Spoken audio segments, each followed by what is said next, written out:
দুই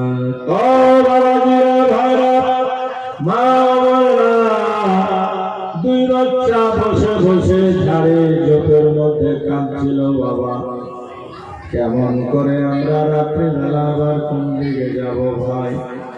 সারা রাত দৌড়ালাম, কোনো রাস্তা খুঁজে পেলাম না। কোন দিকে মক্কা মদিনা তা তো আমরা জানি না। দোস্ত বন্ধুগণ ভাই, এমনি করে কাঁদতে কাঁদতে তাদের দিনটা কেটে যাচ্ছিল। হঠাৎ কেউ দেখতে পেয়ে গেল। দেখতে পেয়ে দুই বাচ্চাকে সঙ্গে সঙ্গে অ্যারেস্ট করে নিল, বন্দী করে নিল। ধরে নিয়ে ইবনে জিয়াদের দরবারে হাজির করে দিল। যে জালিম ইবনে জিয়াদ ইমাম মুসলিমের মাথা কাটিয়েছিল, ইমাম মুসলিমকে শহীদ করেছিল, সেই খুনি ইয়াজিদি কুত্তার নিকটে দুই বাচ্চাকে হাজির করে দেওয়া হলো। ইবনে জিয়াদ বাচ্চা দুটাকে দেখছে তো দেখে যাচ্ছে, ফুলের মতো চেহারা তাদের দোস্ত বন্ধুগণ ভাই, তবে চেহারাখানা দুঃখে কষ্টে তাদের যেন মলিন হয়ে গেছে। সিদ্ধান্ত নিতে পারছে না বাচ্চা দুটাকে কি করব। তখন দোস্ত বন্ধুগণ ভাইরা তাড়াতাড়ি ইয়াজিদের দরবারে চিঠি পাঠালো, জাহাপনা, আমি মুসলিমকে তো মেরে দিয়েছি, হত্যা করে দিয়েছি, মুসলিমের ছেলে দুটাকে কি করব এইটা জানার জন্য একটা চিঠি পাঠিয়ে দিল। আর লোকদেরকে বলল, আপাতত বাচ্চা দুটোকে জেলখানাতে বন্দি করে দাও। বন্দি হয়ে গেল জেলখানায়, কুফার অন্ধকার জেলখানাতে, কয়েদখানাতে, যেখানে অনেক কয়েদিরা, অপরাধীরা, চোর ডাকাত গুন্ডা বদমাশ লাফাঙ্গা পকেট মারেরা থাকে। সেই জেলখানাতে নিরপরাধ ইমাম মুসলিমের দুই বাচ্চাকে বন্দি করে দেওয়া হলো। বাবাজি ভাই, তবে ওই জেলখানাতে রাত্রিবেলা যে দারোগা ডিউটি করে জেলার হিসাবে, তার নাম হলো মাসকুর দারোগা। কি দারোগা? জেল বলেন কি দারোগা? মাসকুর দারোগা। মাসকুর দারোগা আহলে বাইতে আঠারের বড় দিওয়ানা, বড় আশিক, বড় প্রেমিক, নবীর আওলাদদেরকে ভক্তি করে ভালোবাসে। তারই ডিউটি পড়েছে রাত্রে বেলা জেলখানাতে।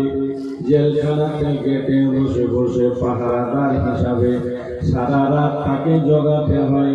কোনো কয়েদি যেন পালিয়ে না যায়, কেউ যেন ছুটে না যায়, কেউ যেন বের করতে না পারে। এই হিসাবে তাকে সারা রাত ডিউটি করতে হয়। কুফার কয়েদখানাতে, জেলখানাতে বন্ধুগণ ভাই, ডিউটি করতে গিয়েছে। আজকে রাত্রিবেলা দেখলো সব কয়েদিরা ঘুমিয়ে গেছে কিনা দেখি। সবাই তো দেখছে ঘুমিয়ে গেছে, তবে একসাথে দুটি বাচ্চা, এদের চোখে যেন ঘুম না, এদের চোখে মুখে যেন ভয়ের চিহ্ন পাওয়া যায়। উদাস হয়ে আছে তারা, তবে চেহারা গুলা দ্বীপ দ্বীপ করে জ্বলছে পূর্ণিমার চাঁদের মতো। মাসকুর দারোগা দেখে অবাক হয়ে গেল, আশ্চর্যিত হয়ে গেল। এত সুন্দর চেহারা কার হতে পারে? টকটকে ঝকঝকে চেহারা, যাদের চেহারাতে কোনো স্পট নাই, দাগ পর্যন্ত নাই, নোরানি ঝলক মারছে চেহারা দুটা। এই বাচ্চা দুটা কে বা কে হতে পারে? এরা কোন অপরাধে জেলখানার ভিতরে? তখন সে জানতে চাইল, বাবা তোমরা কে গো? কেন তোমরা জেলখানাতে বন্দী হয়েছ বলো?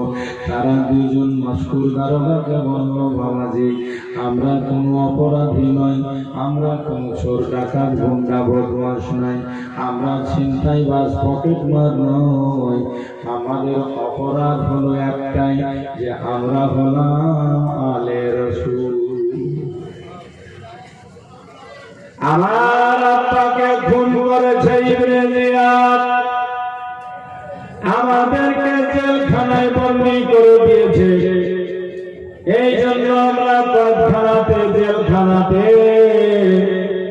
মাস্কর দারোগা বলল, ঠিক আছে, তোমরা ইমাম মুসলিমের শাহজাদা, ইমাম মুসলিমের লাল? বলে, হ্যাঁ হ্যাঁ, আমরা হযরত ইমাম মুসলিমের লাল, ইমাম মুসলিমের শাহজাদা। মাস্কর বলল, আমি বুঝে গেছি, এটা ইবনে জিয়াদের কারণে হয়েছে রে বাবা। তবে আমি তোমাদেরকে জেলখানায় বরদাস্ত করতে পারবো না। আমি জেলখানার ভিতরে তোমাদেরকে থাকতে দেব না।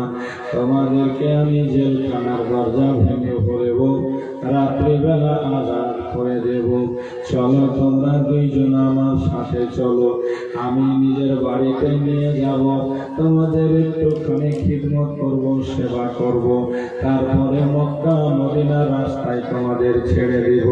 তারা বলল, ও দারোগা, কালকে রাত্রিবেলা আমরা রাস্তা ছেড়েছিলাম মক্কা মদিনায় যাওয়ার জন্য, সারা রাত দৌড়ালাম, মক্কা মদিনার পথ আমরা খুঁজে পাইনি। মাস্কুর দারোগা বলছে, বাবা, আমি একটা পথ ধরিয়ে দিব, সেই পথে তোমরা দৌড়াতে পারলে চলে যাবে মক্কা মদিনা। চলো আমার সাথে। দুই বাচ্চার হাত ধরে বাবা সর্বপ্রথম নিয়ে গেল নিজের বাড়ি। রাত গভীর অন্ধকার, দরজাটা ঠক ঠক করে বাড়ি দিল। বিবিকে বলে, ও বিবি, ও আমার বাচ্চার মা, তাড়াতাড়ি দরজা খুলে দাও, দরজা খুলে দাও। তার স্ত্রী ঘুম থেকে তাড়াহুড়া করে উঠে গেট খুলে যখন গেটের কাছে আসলো, এসে দেখে দারোগাকে অবাক হয়ে বলে, ওগো আমার স্বামী, তুমি তো রাত্রিবেলা কোনোদিন বাড়িতে আসোনি, ভোরবেলা বাড়ি আসো, সারা রাত তোমার জেলখানাতে ডিউটি, তুমি হঠাৎ করে রাত্রিবেলা জেলখানা থেকে আসলে কেন বলো? আবার দেখছি তুমি দুই বাচ্চাকে ধরে রেখেছো, এরা কারা? কার হাত ধরে আছো তুমি? এদেরকে কোথায় ধরেছো, কোথায় বন্দি করেছো? কারা চোর না ডাকাত না পকেট মার না ছিনতাইবাজ বলো? তখন মাস্কুর দারোগা বিবির মুখে হাত দিয়ে বন্ধ করে বলল, বিবি রে, যা বলেছিস বলেছিস, আর বলিস না। এরা চোর না ডাকাত না বদমাস না, এরা হলো আমার নবীর বাগানের ফুল। এরা শের খোদার আওলাদ, ইমাম মুসলিমের শাহজাদা। ও বিবি, যে মুসলিম সম্পর্কে শুনেছ, ইবনে জিয়াদ শহীদ করে দিয়েছে যাকে, তারই বাগানের ফোটা দুটি ফুল। এদেরকে বিনা কারণে জেলখানায় বন্দি রাখা হয়েছিল রে বিবি।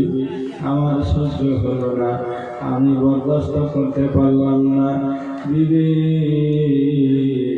এদের মাও নাই, এদের বাবাও নাই, আমার সহ্য হলো না। একে তো নবীর আওলাদ, দ্বিতীয়ত এরা হলো ইয়েতিম। তাই আমি তাদেরকে জেলখানার দরজা ভেঙে নিয়ে এসছি রে বিবি। একটু যদি মায়ের মতো সেবা করতে পারো, কিয়ামতের মাঠে নবীর বেটি তোমাকে কাছে ডেকে নেবে। বাবা, নেককার লোকের বউ ছিল গো, অন্য কারোর বউ থাকলে তো বিরক্ত হয়ে যেত। এত রাত্রে কাম পাও না, কোথা থেকে কাকে নিয়ে চলে আসছো বাড়িতে ঝঞ্ঝট করতে?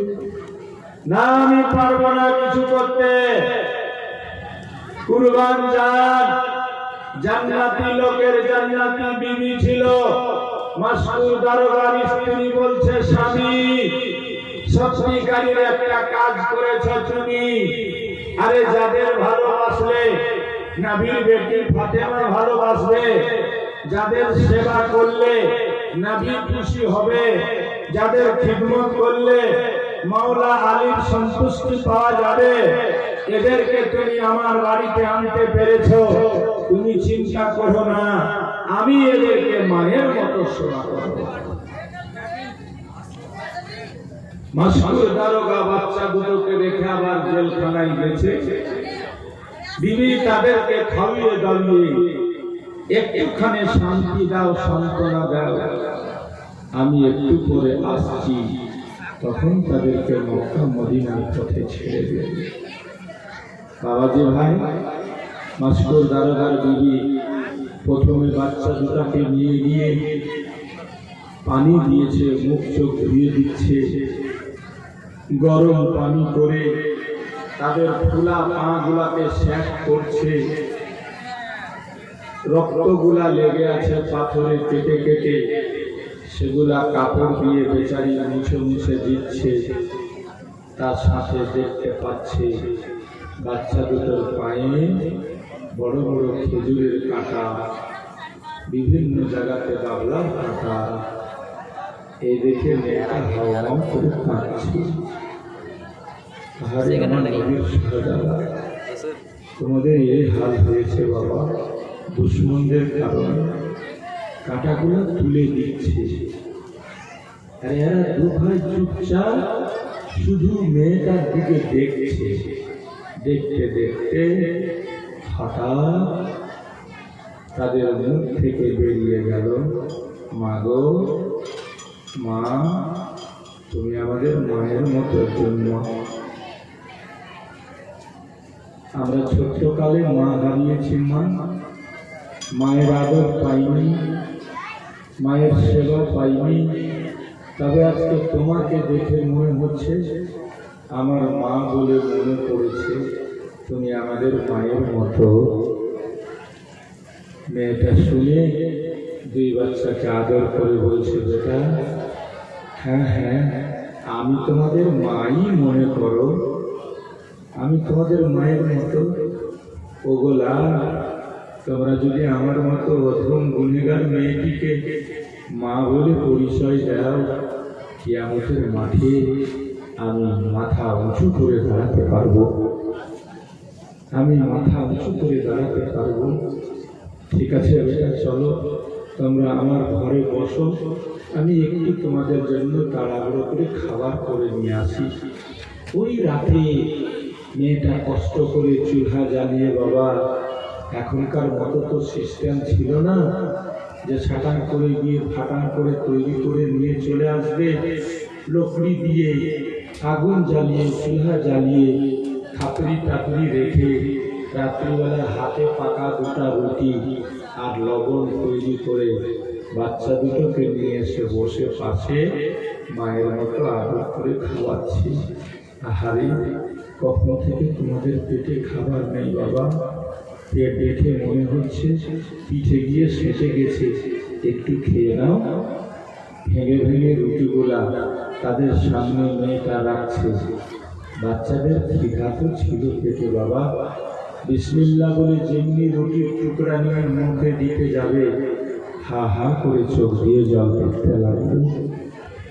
রুটি খেতে পারলো না, ফিরিয়ে দিল, মা তোমার খাবার খেতে পারলাম না, মা খাবারটা নিয়ে যাও। মেয়েটা বলল, বাবা খেয়ে নাও, আমাকে নিজের মায়ের মতো মনে করে, এই বাড়িটাকে নিজের বাড়ি মনে করে একটু খাও না বাবা। কেন, কি হয়ে গেল তোমাদেরকে? খেতে গিয়ে তোমরা কেঁদে ফেললে কেন? তখন দুটো বাচ্চা বলছে, মা কি বলবো দুঃখের কথা মা, আমরা কুফাতে এসেছিলাম আমার আব্বার সাথে থাকবো বলে। আমরা আব্বাকে ছাড়া কোনোদিন খেয়ে খাইনি মা। আব্বা আমাদের সামনে বসে থাকতো, তখন আমরা খাবার খেতাম, আব্বা আমাদের পাশে বসে থাকতো, তারপরে আমরা খেতাম বা ঘুমাতাম। আজকে তুমি যখন খাবার দিয়েছো মা, ইচ্ছা তো করছে খাই, তবে হঠাৎ আব্বাজানকে মনে পড়ে গেল, আব্বার চেহারা ভেসে উঠল মা, এই জন্য খেতে পারছি না। আমরা এখন বাপ হারা, আমরা এখন মা হারা, আমরা বেসাহারা গো মা, তোমার খাবার নিয়ে যাও, তোমার ভালোবাসার প্রতিদান প্রতিশোধ বদলা অবশ্যই তুমি পাবে বলে দিয়ে বেড়ালা। বাচ্চা দুটা চাইছে রাতের কিছু অংশ আমরা যদি এই বাড়িতে বিছানাতে ঘুমাতে পারতাম, তাহলে একটু বুঝি শান্তি পেতাম, একটু বুঝি আমাদের রেস্ট হতো। একটু দম নেওয়া হতো, কারণ চলে চলে আর চলতে পারে না। যেমনই বিছনাতে দুভাই পিঠ লাগাতে গেছে, তেমনি মাস্টার দারোগা এসে হাজির। বলে, বিবি, 2 বাচ্চার খাওয়া দাওয়া হয়েছে, তাড়াতাড়ি তাদেরকে বের করে দাও, কারণ সকাল হয়ে গেলে তারা তো ধরা পড়বে। আমার কি হবে তার নিজেরই ঠিকানা নেই। আমি বিনা অর্ডারে, বিনা নির্দেশে, একমাত্র তাদের ভালোবাসায় এত বড় রিস্ক নিয়েছি, এত বড় ঝুঁকি নিয়েছি।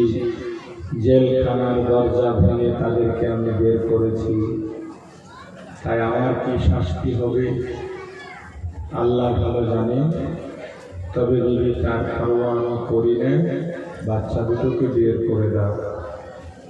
যখনই তাদের কানে আওয়াজ গেছে আমাদেরকে বের হতে বলা হচ্ছে, তখন তারা ভেবে নিল আর বুঝি ঘুম আমাদের কপালে নেই।